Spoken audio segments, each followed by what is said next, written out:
All right, let's talk about C++ input. You know, it's one of the very first things you learn, but let's be honest, it's also where things can get weird, fast. So today, we are going to master this, from the simple stuff to those little traps that can really drive you crazy. I bet you've seen this before. You write your code, it compiles, you run it, and then it just zooms right past one of your questions, not even waiting for you to type anything. It is so frustrating, right? Well, it's not a bug in the matrix. We're going to break down exactly why that happens and how you can fix it for good. So, first things first, our main tool for grabbing user input is stdcn. You can think of it as character input. And we almost always use it with this guy, the extraction operator, those two greater than symbols, which basically yanks data from the keyboard and puts it right into our variables. And here is the classic textbook example. We make a string variable called name. We ask the user a question, and then we use stdcin to just wait. It pauses the program until you type something and hit enter, then stores whatever you typed in that name variable. Super simple, super clean. And if we run it, it works perfectly. Ask for the name, you type bro, you hit enter, and bam, it says hello. This is Sin doing what it does best. No problems here. See? Easy enough. But what happens when the input isn't just one tidy little word? I mean, think about it. Real life is full of spaces, like in someone's full name. What does our trusty Sin do with that? So, we'll try the exact same logic. We create a string for the full name, we ask the question, and we use standard cin to read it in. This should work, right? It seems totally logical. And there it is, the first gotcha. You type in bro code expecting a friendly greeting, but it just says, hello, bro. The code part? It's just gone, vanished. What in the world is going on? This is the key right here. The extraction operator, double arrow, is programmed to stop reading the moment it sees any white space. That could be a space, a tab, a new line, anything. So it reads bro, sees the space, and basically says, okay, my job is done, and just moves on, leaving code behind. So if Sin won't work, what do we do? Well, thankfully, C++ has a tool designed for this exact situation. It's called stdl-getline, and as its name suggests, it's meant to get the entire line, spaces and all. Let's put these two side by side. Think of stdcin as a sprinter. It's fast, but it stops at the first hurdle it sees, which is any white space.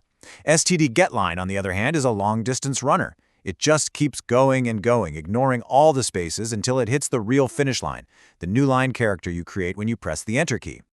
And look how easy the fix is. We just swap out our old line for st.getline, stdcin, full name. All we're doing is telling the program, hey, use the getline function. I want you to read from the standard input, sin, and just stuff everything you find into my full name string until you see me hit enter. And would you look at that? It works perfectly.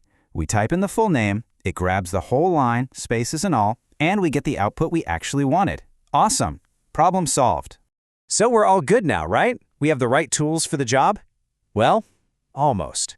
There's one more, much sneakier trap that's waiting for us when we start mixing sin and getline in the same program. Check this code out. It looks totally fine. First, we ask for an age. That's a number, so we use our good friend stdcn.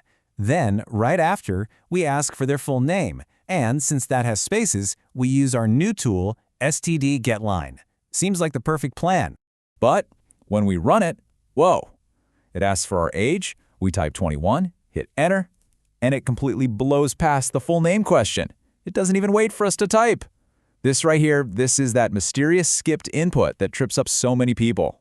To understand this mystery, you need to know about something that's happening behind the scenes. It's called the input buffer. Just imagine it's an invisible waiting room. Every single key you press lines up in this queue waiting for the program to come get it. And that includes the Enter key. Okay, let's break down the crime scene. Here's what happens. You type 21 and you press Enter.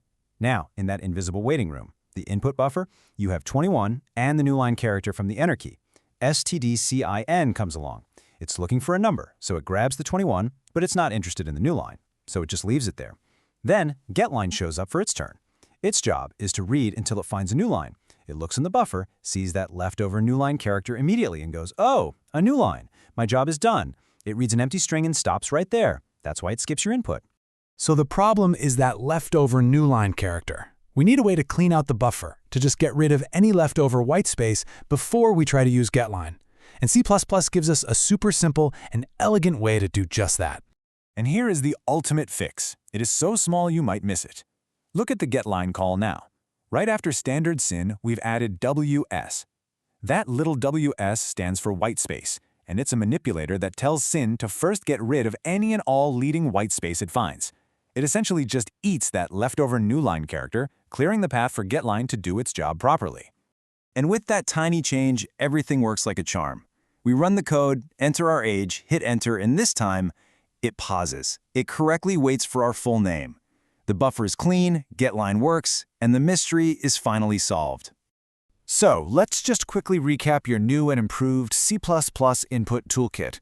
When you need single words or numbers, stdcin with double dashes is your go-to.